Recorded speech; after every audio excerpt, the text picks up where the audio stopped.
스콜라 신학자들의 회개론, 복음의 순결성과는 전혀 다름, 고해와 보속에 대한 논의. 네, 고해와 통회에 관한 스콜라 신학자들의 가르침과 그들이 주장하는 성경적 근거. 그렇습니다. 어떤 목사님이 저희 교회에 오셔서 교회 주보를 이렇게 보시고 기독교 강의의 제목을 이렇게 보시더니 이 어려운 거를 어떻게 하냐고, 이 어려운 거를 어떻게 설교를 하고 또 성도님들이 이걸 드러내시냐고 깜짝 놀라시더라고요. 좀 이렇게 어려운 주제 같지만 스콜라 이러니까 이게 또 뭐냐 이렇게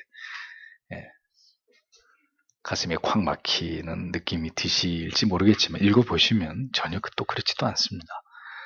그래서 오늘은 1부터 3항까지만 설명을 하도록 하겠습니다. 자, 이 문제는 이제 지난주까지는 회개에 대한 성경적 입장, 성경적 개념을 이렇게 개괄했고, 그렇게 이 성경적으로 회개를 설명하면 명쾌해지고 분명해지지만 그런 관점으로 접근하지 않고 철학적인 관점으로 접근을 하게 되면 이 회개라는 이 주제가 얼마나 공허해지고 메마르고 또 그 안에 그 생명을 잃어버리게 되는 이런 문제를 발생시키는지를 철학적 추론을 통해서 그것과 비교하면서 이제 우리가 생각해 보라는 그런 취지입니다. 회개에 대한 스콜라 신학자들의 가르침에 대해서 보면 스콜라 신학자들의 회개에 대한 피상적 관념적 정의들을 먼저 몇 가지로 살펴보면 이렇게 얘기합니다. 회개한다는 것은 과거에 지은 죄들을 슬퍼하는 것이요 또한 슬퍼할 죄를 범하지 않는 것이다. 또 회개란 과거의 악행에 대해서 애통하는 것이요 또한 애통할 악행을 다시는 범하지 않는 것이다. 스스로 범하였음을 뉘우치는 행위에 대해서 슬퍼함으로 자기 자신에게 보복하는 것이다. 또 스스로 범하였거나 스스로 동의한 악행에 대한 마음의 슬픔이요 영혼의 쓰라림이다. 자, 보십시오.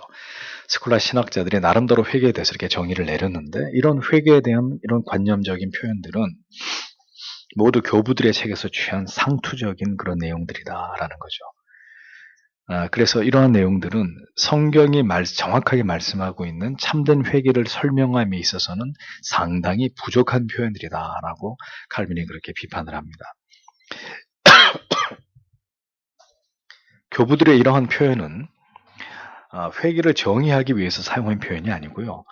회개한 자들이 죄를 범한 후에 다시 같은 범죄에 빠지지 않기 위해서 그렇게 해서는 안 된다는 것을 권면하기 위해서 회개에 대해서 설명을 추가한 내용인데 이런 내용들을 스콜라 신학자들이 임의대로 취해서 회개에 대한 나름대로의 이제 정의를 하려고 하다 보니까 이렇게 애매모호한 무슨 뜻인지 그 의미와 정의들이 선명하게 드러나지 않는 이런 표현들을 스콜라 신학자들이 사용하게 됐다는 겁니다. 그러니까 언제나 성경의 진리가 명백하게 말씀하고 있는 것을 생명 없는 인간의 이성의 눈으로 철학의 눈으로 바라보게 되면 분명한 이런 성경의 의미들이 이렇게 모호해지고 그 의미가 불명확해지는 이런 폐단을 낳게 된다. 이 이야기를 칼빈이 하고 싶은 겁니다. 철학자들의 궤변으로 회개를 정의하려고 하니까 그들은 마치 회개를 이렇게 겉으로 하는 행위로만 이렇게 이해하고 이렇게 치우쳐서 설명한 나머지 회개를 설명하는 그들의 표현은 육체를 제어하고 잘못을 체크하고 벌하는 역할을 담당하는 징계, 그것을 받아들이는 우리의 육체로서의 고행, 이 정도로밖에 설명할 수 없는 한계를 보여준다는 거죠. 그러니까 참된 회개의 핵심은 뭐예요? 고행을 통해서 보속을 하는 것이 아니란 말이죠. 내적인 마음의 새로워짐과 그것을 통한 삶의 진정한 변화라는 사실, 그리고 그렇게 되기 위한 그 회개의 역사는 성령으로부터 임한다는, 그러니까 이런 것들을 싹 빼버리니까 뭔가 이런 애매한 표현이 되는 거예요. 그냥 자기의 행위를 고치거나 그 죄에 대한 대가를 지불하는 것으로 회개는 그것을 설명하는 것이다. 이런 정도로밖에 설명이 안 되는 이제 이런 문제들을 드러낸다는 겁니다. 그러니까 회개에 있어서 이러한 요소들을 배제한 채로 성경이 말씀하는 이 회개의 영을 부으시는 하나님의 말씀을 통해 공격을 받고 성령의 깨닫게 하심을 통해서 회개하는 이런 요소들을 제해버리니까 이제 어떤 것들을 주장하느냐. 회개가 뭐냐? 세 가지로 얘기하는 거예요. 스콜라 신학자들은 마음의 통회다, 입술의 고백이다, 행위를 통한 보속이다. 이런 표현으로 이제 회개를 이렇게 3등분 해가지고 구분해서 이렇게 설명을 하는데 이것은 회개의 본질을 전혀 이해하지 못한 상태에서의 인간의 이성으로만 회개를 논한 결과, 그 어리석은 이성에서 비롯된 회개를 정의하는 어리석은 발상에 지나지 않을 뿐이다. 이렇게 얘기하는 겁니다. 그러니까 어떻게 철학적인 사유만으로 성령이 우리 안에서 행하시는 회개의 이 놀라운 역사를 정의하고 설명하겠습니까? 그러나 피상적이고 관념적이고 피상적이고 관념적으로 불명확한 형태로밖에 설명할 수 없는 게 그게 인간이 그냥 회개라고 하는 주제를 논할 때 철학적 사유를 근거를 통해서 말할 때 이 회개에 대한 설명은 이렇게 빈약해질 수밖에 없다는 걸 이제 칼빈이 설명을 하는 겁니다. 그러니까 마찬가지입니다. 우리가 교리와 신조를 배우는 일도 다르지 않아요. 교리를 공부하고 교리적 설교를 들으면 다 회심한 신자가 되나요? 우리가 교리를 공부하고 교리적 설교를 들을 수 있습니다. 중요한 것은 이것이 설교자의 영혼을 관통해서 신앙의 고백적으로 이것이 설명되지 않으면 그건 공허한 메아리가 되고 말아요. 그러니까 생명 없이 성도님들의 영혼에 이렇게 누적이 되어가는 이 위대한 교리가 여기에 생명의 기름 부으심이 없으면 성령에 의해서 생명을 불어넣는 이런 역사가 교리를 가르치고 교리적인 설교를 하는 것 안에 녹아들지 않으면 지식의 축적에 불과하다는 겁니다. 그래서 교리를 배우고 교리적 설교를 들으면 들을수록 사람들이 더 메말라져가는 이런 부작용이 생기는 거예요. 더 날카롭게 비판하고 정죄하는 데만 열을 올리는 이런 이상은 더 괴기스러운 이런 신앙의 형태로 변질될 수 있다는 거죠. 교리의 지식이 우리의 머리를 교만하게 만드는 게 아니라 우리의 가슴을 뜨겁게 하지 않고 그 교리에 비추어진 우리의 신앙과 삶이 교정되지 않으면 모든 그 교리적 지식은 내가 아닌 다른 사람들을, 다른 교회를 비판하고 판단하는 근거가 될 뿐이라는 겁니다.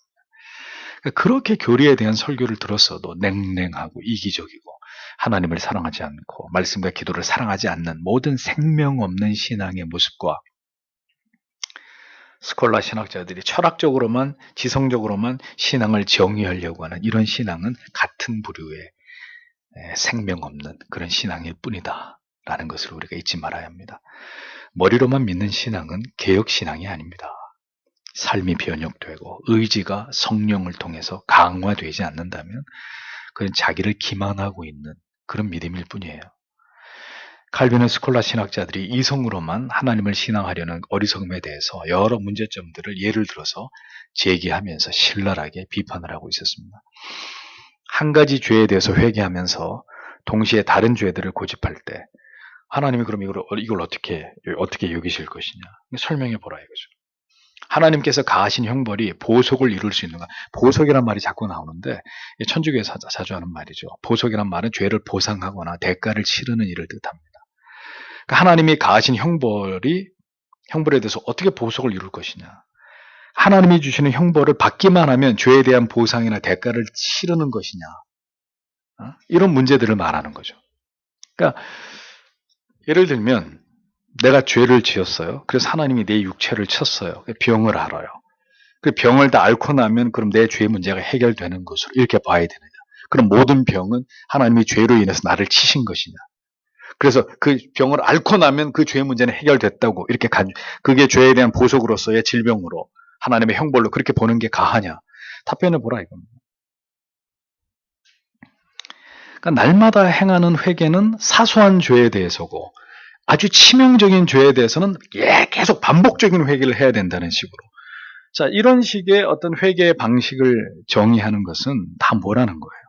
성경이 어디 그렇게 얘기하고 있냐 물어보는 거죠. 그것은 모두 인간의 이성적 사유의 산물일 뿐이고 회개의 본질을 올바로 이해하고 설명하고 올바로 회개하는 것이 아니라는 겁니다. 그래서 여러분 말씀드리는 거죠. 신앙은 머리로 받아들이고 머리로 분석하고 머리로 결론 내리는 게 아닙니다.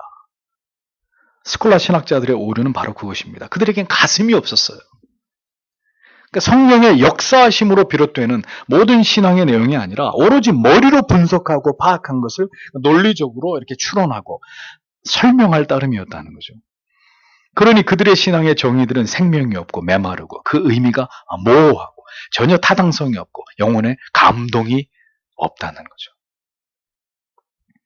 신학 박사를 서너 개씩 가지고 와서 설교를 하면 그 설교가 사람을 변화시켜요? 신학 박사 학위가 사람을 영혼을 뒤집어 놓는 그런 생명의 역사를 만들어내요? 그런 게 아니라는 거죠. 그러니까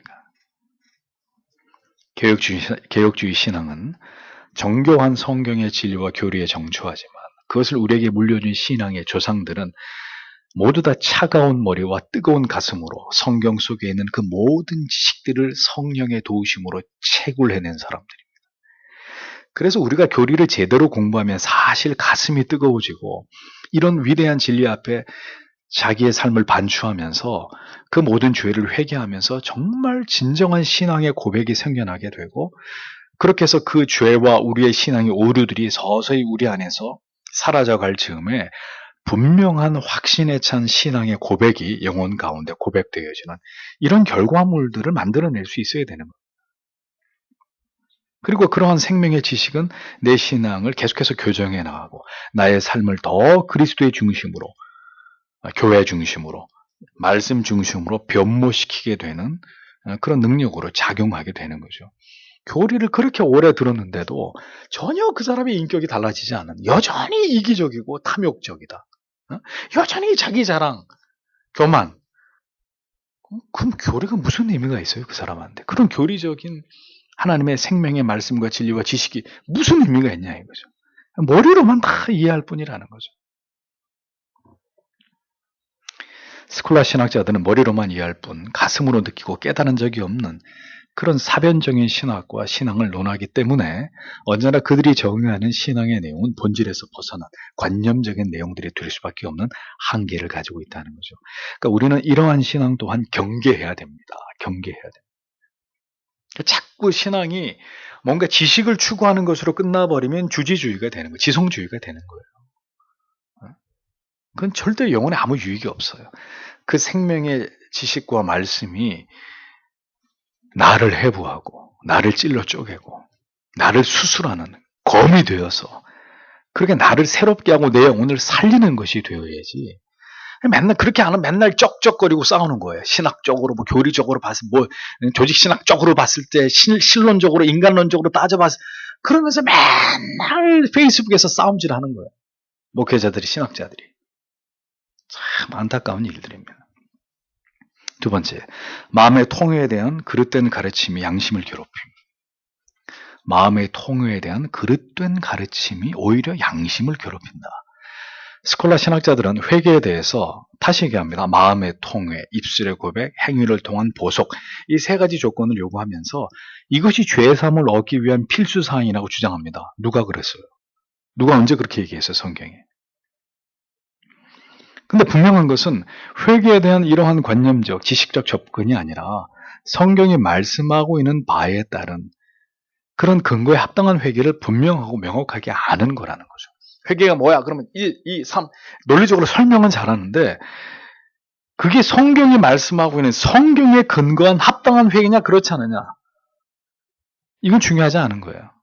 그러니까 어떤 식으로든 정의하고 추론하고 논리적으로 설명하고 그러면 된 거예요.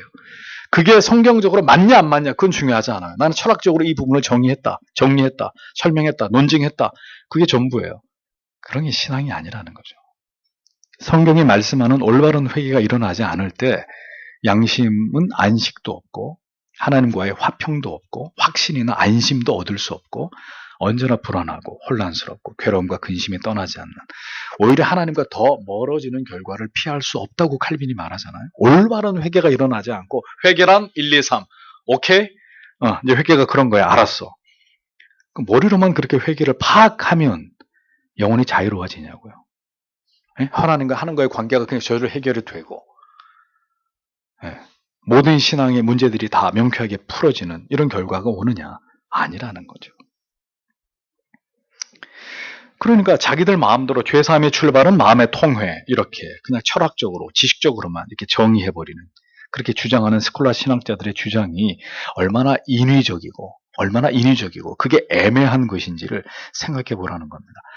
자, 보세요. 통회의 마음이 죄사함의 출발인데, 그럼 통회의 마음은 도대체 어디서 와요? 어디서 와요? 그럼 어느 정도 통회를 해야 돼요? 그게 어떻게 회개에 합당한 거예요? 이거에 대한 추가적인 설명이 필요한데, 그냥 회개는 통회하는 마음부터 출발이야, 이렇게 얘기를 하니까 어떤 해프닝이 벌어집니까? 통회하는 척 해야 되는 거죠.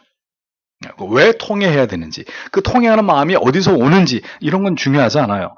회개는 통회하는 마음이야, 거기서부터 출발해야 돼. 그러니까 어떻게 해요? 그냥 눈물을 짜내는 거죠. 아이고 하면서 누구 초상났어요? 이제 이런 식이 되는 거예요. 이런 식이. 예. 불 끄고 주여 삼창하면 주여 주여 주여 하고 그다음부터는 어떻게 해서라도 주여 짜내야 되는 이제 이런 일이 벌어지는 거죠. 여러분 과거에 많이 하셨죠? 예, 생뚱맞게 주여 삼창하고 불 끄고 뭔가를 이제 뭔가를 해야만 하는, 뭔가 하지 않으면 이상한 사람이 되는 이제 이런 상황이 되는 거죠. 그게 무슨 통회예요? 그게 무슨 회개냐고.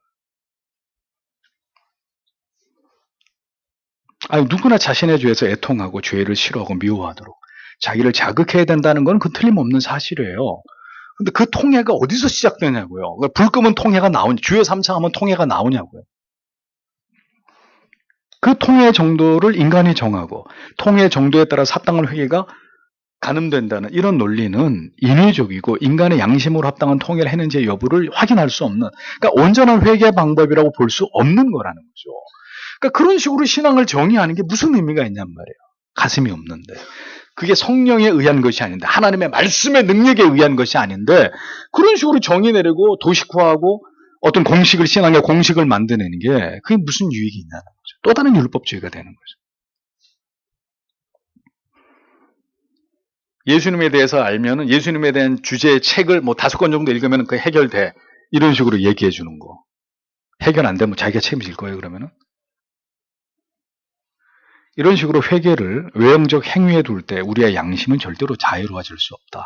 참된 안식을 얻을 수 없다. 그러니까 어떻게 해야 돼요? 기만해야 되는 거예요. 스스로. 참된 위로가 된 것처럼. 전혀 그러지 않은데 됐다고 간주하는 거예요. 됐다고 자기한테 세뇌시키는, 나는 이제 자유해. 나는 이제 누가 뭐라 그래도 나는 자유해. 내 마음은 평안해. 이렇게 자기 자신한테 이렇게 세뇌를 시켜야 되는, 그런 게 어떻게 신앙이냔 말이죠. 나는 40일 금식도 했기 때문에 나는 이제는 불이 펄펄 이렇게, 나는 이제 뜨끈뜨끈한 사람이 된 거야. 나는 이제 충만한 사람이 됐어. 자기 암시하는. 그게 무슨 신앙이에요? 그렇게 되니까, 그런 거에 빠지니까 인간이 어떻게 됩니까? 더 행위에 집착하게 되고, 더 많이 슬퍼하고, 더 많이 눈물을 흘리고, 더 오래 기도하는 것에서 합당한 회개 조건을 찾고자 하는 이런 어리석음들을 지향하게 되는 거예요. 그래서 우리 교회에서 내가 기도 제일 오래 하는데, 금요 기도 시작하면 내가 2시간씩 기도하는데, 새벽 기도 나가면 내가 목사님도 집에 가고 해가 중천에 뜰 때까지 난 교회에서 기도하는데 어쩌라고요, 그래서. 그런 것들을 가지고 자기의 신앙을 설명하려고 하는 이런 유치함에 빠지는 거예요. 그러니까 특별 새벽 기도회, 고난주간 새벽 기도회, 무슨 특별한 타이틀을 걸고 기도에 몰입하게 함으로써 그에 합당한 결과를 얻어내려고 하는 이런 것들은 우리가 만든 신앙의 프레임 안에 우리 스스로를 가두게 되는 패단에 빠지게 되는 거예요. 그게 소위 뭔가를 안다고 하는 사람들이 스스로 신앙의 오류에 빠져드는 모습들이라는 겁니다. 그래서 모든 걸 다 지켜냄으로써 자기의 합당한 회개를 자기는 다 했다고, 합당한 기도의 조건을 채웠다고, 이제 하나님은 은총과 축복을 마구마구 나한테 부어주시고 내 모든 죄는 다 용서받았다는 어리석은 자기 기만의 위안을 삼게 되는 이런 문제가 벌어지는 것입니다. 이러한 인간의 모든 이성적인 논리와 틀에 박힌 방식 속에서 성령의 역사가 일어나겠습니까? 인간이 모든 준비를 끝내면 성령은 언제든지 회개와 부흥의 역사를 일으켜 주시는 것입니까? 찰스 피니식의 이런 부흥론을 우리가 지지하는 건가요? 네가 결단하고 나와야, 그 자리에서 벌떡 일어나서 여기 나와야 하나님이 너에게 은혜를 주신다. 이런 식들 말이죠. 그 인간의 한계입니다. 모든 게 하나님의 주권적 섭리와 역사의 결과라는 걸 믿지 못하고, 그걸 알지 못하고 인위적인 노력으로 반드시 어떤 결과를 만들어내려고 하는 이런 무모함에서 사람들이 좀처럼 벗어나지 못해요. 그러니까 이게 분별이 안 되는 거예요. 어떤 게 바른 믿음인지. 이런 식으로 계속 교회가 그게 믿음이라고 가르치면 그 사람한테는 그게 믿음이 돼. 그게 회개가 돼버리는 거예요. 그게 헌신이 되는 거고. 그게 충만한 게 되는 거고. 그래서 칼빈이 스콜라 신학자들을 비판하는 것입니다. 그런 식의 신앙의 정의는 의미 없는 것이다. 칼빈은 신앙의 모든 원리를 인간의 철학적 추론에 근거해서 풀어가려는 이러한 방식들을 철저하게 비판하고 있습니다. 사람의 머리로 신앙의 모든 문제가 풀어질 수 없다는 것을 논증하고 있었던 거죠. 그래서 여러분 잊지 마십시오. 신앙은 모양을 취하는 게 아니에요. 경건의 모양을 갖추는 게 아니에요. 경건의 능력이지. 개혁주의 교회가 예배를 이렇게 드린다. 그러면 저절로 거룩해집니까? 그렇게 드려지는 예배의 그 모든 순서를 통해서 신령과 진리 안에서 하나님을 바르게 예배해야 되는 거지. 그 예배 순서를 그렇게 짜가지고 오래전에 드리던 예배 방식으로 예배 순서만 그렇게 따라가면 그 저절로 우리가 거룩해지느냐. 그런 게 아니란 말이죠. 회개하는 척하는 게 회개가 될 수 없다는 겁니다. 모든 것이 성경의 진리와 성령의 역사하심으로 말미암지 않은 모든 종교적 프레임은 절대로 하나님의 뜻과 무관한 것이라는 것을 잊지 말아야 됩니다. 그러니까 최종 권위는 인간에게서 나온 생각들이 아니다. 오직 성경만이 모든 신앙의 유일한 권위를 가지고 있다는 것을 우리는 잊지 말아야 됩니다. 여기서 다 나와야 되는 거예요. 여기서 나온 회개, 여기서 나온 기도, 여기서 나온 봉사, 모든 게 하나님의 말씀에서 비롯되어야 된다는 거죠. 그래서 여러분들의 개혁교회를 이제 몇 년씩 이제 다니셨지만 왜 개혁교회는 심플합니까? 여러분들에게 다른 걸 요구하지 않잖아요. 여러분들이 요구하는 건 최소한의 것이고 항상 목사가 강조하는 건 바른 예배, 하나님을 알아가는 것. 뭐 다른 프로그램이 없잖아요. 우리 교회는. 뭐 다른 행사를 하는 일이 거의 없잖아요. 왜 개혁교회는 다양성이 나타나지 않느냐? 왜 현대적이고 사람들이 좋아하는 세련된 것들을 추구하지 않느냐? 성경의 굴레, 교리의 틀 안에서 우리가 뭘 해야 될지를 심사숙고해야 되기 때문입니다. 아니, 할 줄 몰라서 안 하는 게 아니에요. 여기 있는 목사가 여러분 그렇게 바보가 아니에요. 저도 뭐 이름 있는 교회 다 다녀봤고 그들의 프로그램이 뭔지 저도 젊은 날 다 리서치하고 다니면서 어떻게 하면 이걸 벤치마킹 할까? 눈이 시뻘개져가지고 그렇게 하던 때가 있었습니다. 모르지 않아요. 다 있어요, 머릿속에. 안 할 뿐이에요. 왜? 부질없는 것이니까. 그 개혁교회는 심플한 겁니다. 언제나 하나님 중심, 예배 중심, 성경 중심.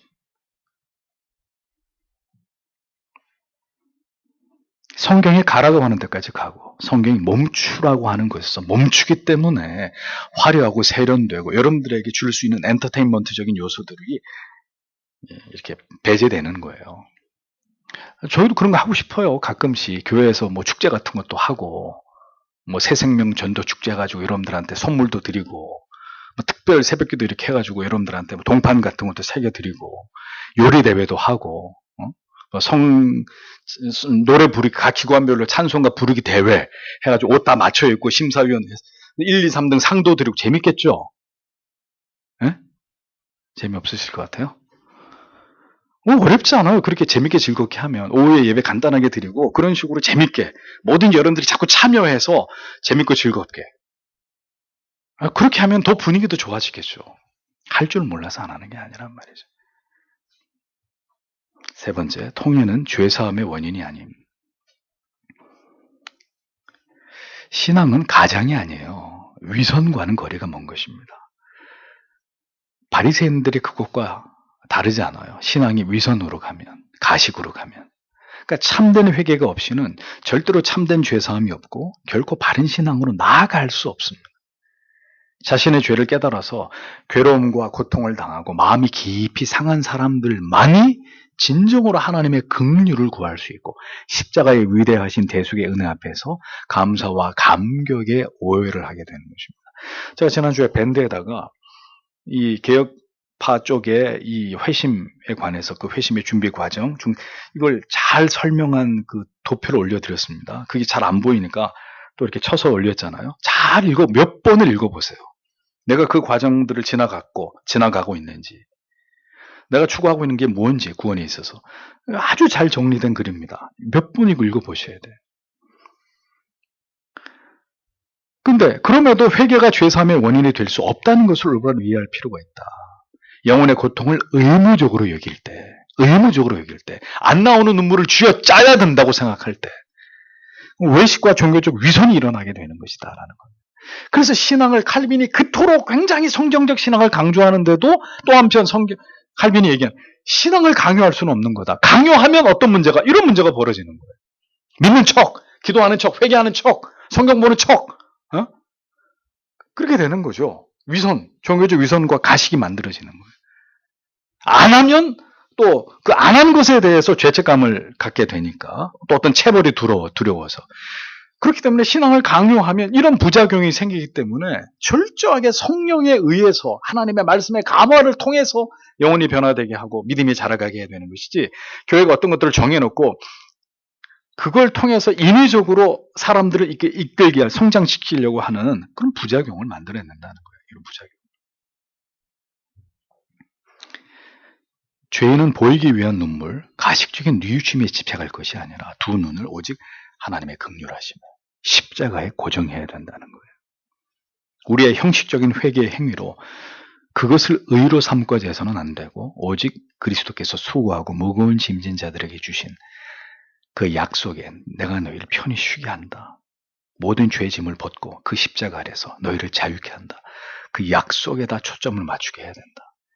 주께서는 가난한 자들에게 복음을 전하고 마음이 상한 자를 고치고 사로잡힌 자에게 해방을 선포하시고 갇힌 자에게 노임을, 슬피 우는 자들에게 위로하시는 분으로 분명히 자기를 설명하셨잖아요. 그러면 그 모든 게 그리스도에 의해서 된다는 거잖아요. 내가 그렇게 해야 주님이 그렇게 해주시는 게 아니라 그리스도가 주의 영으로 우리 안에 임할 때 우리 안에 이러한 치유와 회복과 생명 역사가 일어난다는 거죠. 우리가 회개 행위를 하고자 할 때 회개가 되는 것이 아니라 그리스도를 발견하게 될 때, 그리스도를 깊이 경험하게 될 때, 그래서 그리스도의 은혜가 우리로 하여금 회개하는 마음을 일으킬 때, 그것과 함께 성령이 그렇게 영혼이 겸비해지고 가난해지고 주의 긍휼과 자비를 구하는 상태에 임한 자에게 하나님이 능력이 나타나는 거죠. 그 영혼을 회개자라고 하나님이 끌어내시는 겁니다. 모든 가식적이고 위선적인 바리새인들을 비롯한 인간의 오만함에 대해서 자인하지 않는, 그래서 자기 의에 사로잡힌 자들은 절대로 하나님의 은혜 안으로 들어올 수 없는 사람들이라는 겁니다. 그래서 오늘도 자기 의에 사로잡혀서 그리스도께서 우리에게 베풀어 주신 은총을 지식적으로만 알 뿐 모든 삶이 자기의 의를 드러내는 인본주의에 물든 신앙을 가진 사람, 그래 고도의 위선을 가지고 하나님을 신앙하는 척하는 사람들은 절대로 하나님이 인정하시는 믿음을 가질 수 없을 뿐더러 그런 식의 신앙은 반드시 어느 순간 그에게 피로와 권태와 실증과 무기력을 가져오게 되어 있습니다. 그럼 어느 순간에 그 사람이 푹 꺼져버리는 거예요. 아니면 딱 본색을 드러내버리든가. 에이, 될 대로다. 나 이제 더 이상 못하겠다. 자기 정체를 딱 드러내게 되는 거죠. 그동안에 자기 의로 달려왔다는 결과를 나타내게 되는 거예요. 인간이 조건을 갖추면 임하는 은혜는 존재하지 않습니다. 인간은 절대로 조건을 갖출 수 없고 그로 말미암아 죄사함을 받을 수 없는 존재에 불과합니다. 우리의 영혼의 평화는 그런 것으로 말미암지 않습니다. 우리가 다 세팅해 놓으면 하나님이 이렇게 찾아오셔서, 그런 신앙은 절대로 그렇게 설명하고 있지 않아요.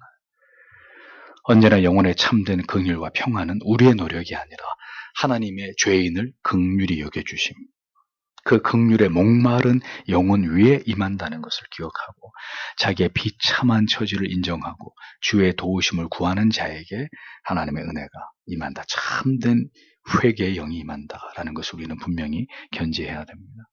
어떤 경우든지 인간의 행위와 인위적인 준비와 조건을 갖춤으로써 어떤 결과를 얻고자 하는 것은 한없이 무능하고 비천한 인간의 한계 앞에서 오직 하나님의 긍휼과 자비하심을 구하면서 그 앞에 겸비한 신앙의 모습은 결코 같은 게 이 둘은 같은 게 아니란 말이에요.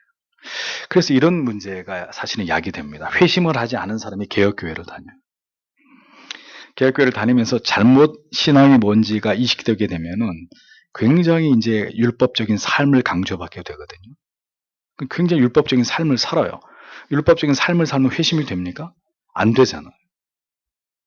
근데 계속 교회에서는 청교도적인 삶을, 이제 복음의 핀트가 빗나가게 되니까 계속 이 청교도적인 경건한 삶만을 강조하는 것처럼 들리니까 계속 그렇게 산단 말이에요. 그렇게 살려고 하면 할수록 영혼의 피로도는 막 올라가는 거죠. 회심도 안 했는데. 어떻게 돼요, 그럼 그 사람의 영혼이? 결국은 그 많은 지식을 감당할 수 없기 때문에 주저앉게 되는 거예요. 그 많은 지식이 이 사람을 끌어올리는 게 아니라 그 지식에 깔아뭉개져가지고 난 도저히 못 믿겠다고.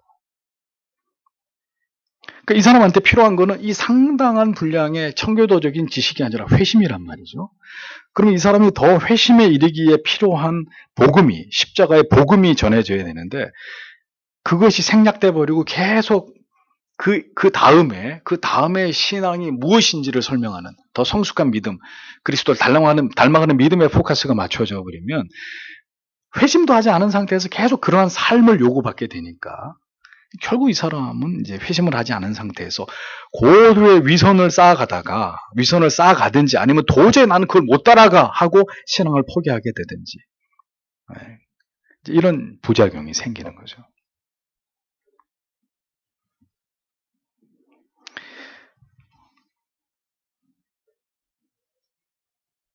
인위적인 준비와 조건을 갖춤으로 어떤 결과를 얻으려고 하는 것과 나는 한없이 무능하고 비천한 존재입니다. 오직 하나님의 긍휼과 자비가 내게 필요할 따름입니다. 라는 겸비한 신앙의 모습은 같은 게 아니다. 그래서 이 차이를 발견하고 그걸 정확히 아는 것이 얼마나 중요한지를 우리는 절대로 가볍게 여기지 말아야 한다는 것입니다. 그것이 스콜라적인 인간의 이성으로만 신앙을 추론하려고 할 때 벌어지는 모든 위험으로부터 우리를 지키는 길이다라고 칼빈이 그것을 이야기하고 있는 것이죠. 기도하겠습니다.